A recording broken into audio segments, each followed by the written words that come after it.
आलोचना करने वाला कौन है, उस पर सारा मामला सेट हो जाता है। जैसे मान लीजिए आप यहां स्कूल के अंदर फैंसी ड्रेस कंपटीशन है और आपने बड़े चाव से बढ़िया फैंसी ड्रेस पहन करके गए और आपका प्रिय दोस्त है, एकदम प्रिय दोस्त, जिसकी बात आपको हमेशा अच्छी लगती है, वो कहेगा यार तुमने ऐसा क्या पहना, ये अच्छा नहीं लग रहा है। तो आपका एक रिएक्शन होगा। और एक स्टूडेंट है जो आपको थोड़ा कम पसंद है, नेगेटिव वाइब्रेशंस हमेशा आते हैं उसको देखते ही, आपको उसके बातें बिल्कुल पसंद नहीं है। वो कहेगा देखो ये क्या पहन के आया है, कैसे पहनते हैं क्या। तो आपका एक दूसरा रिएक्शन होगा। क्यों? जो अपना है वो कहता है तो आप उसको पॉजिटिव लेते हैं उस आलोचना को, लेकिन जो आपको पसंद नहीं है वो वही कह रहा है, लेकिन आपको गुस्सा आता है, तू कौन होता है, मेरी मर्जी। ऐसा ही होता है ना। उसी प्रकार से आप आलोचना करने वाले आदतन करते रहते हैं तो उनको एक बक्से में डाल दीजिए, दिमाग खपाइए मत ज्यादा, क्योंकि उनका इरादा कुछ और है। अब घर में आलोचना होती है क्या? मैं समझता हूं कुछ गलती हो रही है। घर में आलोचना नहीं होती है, यह दुर्भाग्य का विषय है।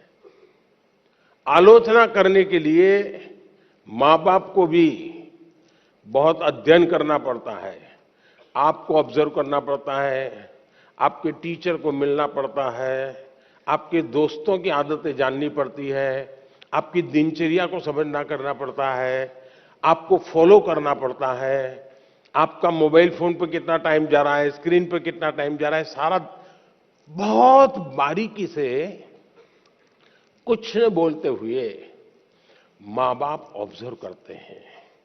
फिर कभी आप किस अच्छे मूड में होते हैं वो देखते हैं, और जब अच्छे मूड में होते हैं, अकेले होते हैं, तब प्यार से वो कहते हैं अरे यार देख बेटे तुझमें इतनी क्षमता है, इतना सामर्थ्य है, देख तेरी शक्ति यहां क्यों जा रही है। तो वो सही जगह पे वो रजिस्टर होता है, वो आलोचना काम आ जाए। लेकिन आजकल माँ बाप को टाइम नहीं है, वो आलोचना नहीं करते, टोका टोकी करते हैं। Good morning, Honorable Prime Minister. Myself, Suman Mishra. Sir, I seek your advice on how should a student behave in a society. Thank you, sir. धन्यवाद मैम। माननीय प्रधानमंत्री जी। स्टूडेंट सोसाइटी में कैसे बिहेव करे, यही पूछना है ना आपको। मैं समझता हूं कि इसको थोड़ा अलग दायरे में रखना चाहिए। हम किस सोसाइटी की बात करते हैं? जो हमारा सर्कल है वो, जिनके बीच हम बैठते उठते हैं, कभी अच्छी बुरी बातों में टाइम बिताते हैं, टेलीफोन पर घंटे बिता देते हैं। अगर उस लिमिटेड वर्तुल की बात करते हैं तो आप बच्चे को जैसा कहोगे वैसा, भाई यहां जूते पहन करके आओ, यहां जूते निकालो, यहां इस ढंग से व्यवहार करो, यहां उस ढंग से करो, ऐसा आप कह सकते हैं। लेकिन हकीकत यह है कि उसको एक घर के दायरे में बंद नहीं रखना है। उसको समाज में जितना व्यापक उसका विस्तार होने देना चाहिए। मैंने तो कभी कहा था, शायद परीक्षा पे चर्चा पे ही कहा, कहीं और कहा मुझे याद नहीं है। मैंने कहा था कि 10वीं 12वीं की एग्जाम के बाद कभी बच्चे को पहले अपने स्टेट में उसको कहोगे लो ये पैसे तुम्हें इतना देते हूं और 5 दिन के लिए तुम इतनी जगह पे घूम करके वापस आओ, और वहां के फोटो, वहां का वर्णन सब लिख करके ले आओ, फेंको उसको। हिम्मत के साथ आप देखिए, वो बच्चा बहुत कुछ सीख करके आएगा, जीवन को जान करके, उसमें विश्वास बढ़ेगा। फिर वो आपको ये नहीं चिल्लाएगा। और 12वीं का है तो उसको कहो तुम राज्य के बाहर जाकर के हो आओ, देखिए ये इतने पैसे हैं, ट्रेन में जाना है, विदाउट रिजर्वेशन जाना है, सामान इतना होगा, ये तुझे खाना दे दिया है, जाओ इतनी चीजें देख करके आओ और आकर के सबको समझाओ। आपने सचमुच में अपने बच्चों का ट्रायल लेते रहना चाहिए, उनको समाज के भिन्न भिन्न वर्गों में जाने के लिए प्रेरित करना चाहिए। उसको कभी पूछना चाहिए कि भाई तुम्हारी स्कूल में इस बच्चे ने इस बार कबड्डी में अच्छा खेला था, तुम उसको मिले क्या? जाओ उसके घर जाके मिल के आ जाओ। फलाने बच्चे ने विज्ञान मेले में अच्छा काम किया था, तुम जाकर के मिल के आए क्या? अरे जाओ जरा मिल करके आओ।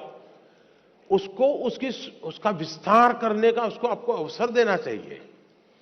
उसको आप ऐसा करना चाहिए, वैसा करना चाहिए, ये करना चाहिए, वो नहीं करना चाहिए, कृपा करके उसको बंधनों में मत बांधिए। आप मुझे बताइए, कोई ये फरमान निकाले कि अब पतंगों को, पतंगे बोलते हैं ना, हैं? पतंगों को यूनिफॉर्म पहनाएंगे तो क्या होगा? क्या होगा? कोई लॉजिक है क्या? हमें बच्चों का विस्तार होने देना चाहिए, उनको नए नए दायरे में ले जाना चाहिए, मिलवाना चाहिए, कभी हमें भी ले जाना चाहिए उसको। हमारे यहां छुट्टियों में रहता था कि मामा के घर जाना, फलानी जगह पे जाना। ये क्यों होता था? इसका अपना एक आनंद होता है, उसके एक संस्कार होते हैं, एक जीवन की रचना बनती है। हम अपने दायरे में बच्चों को बंद मत करें।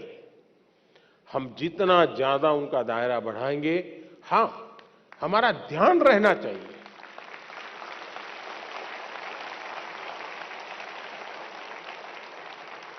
हमारा ध्यान रहना चाहिए कि उसकी आदतें कहीं खराब तो नहीं हो रही है, कमरे में खोया हुआ तो नहीं रहता है, उदासीन तो नहीं रहता है। पहले भोजन पे बैठता था तो कितनी हंसी मजाक करता था, आजकल हंसी मजाक बंद कर दी, क्या प्रॉब्लम है?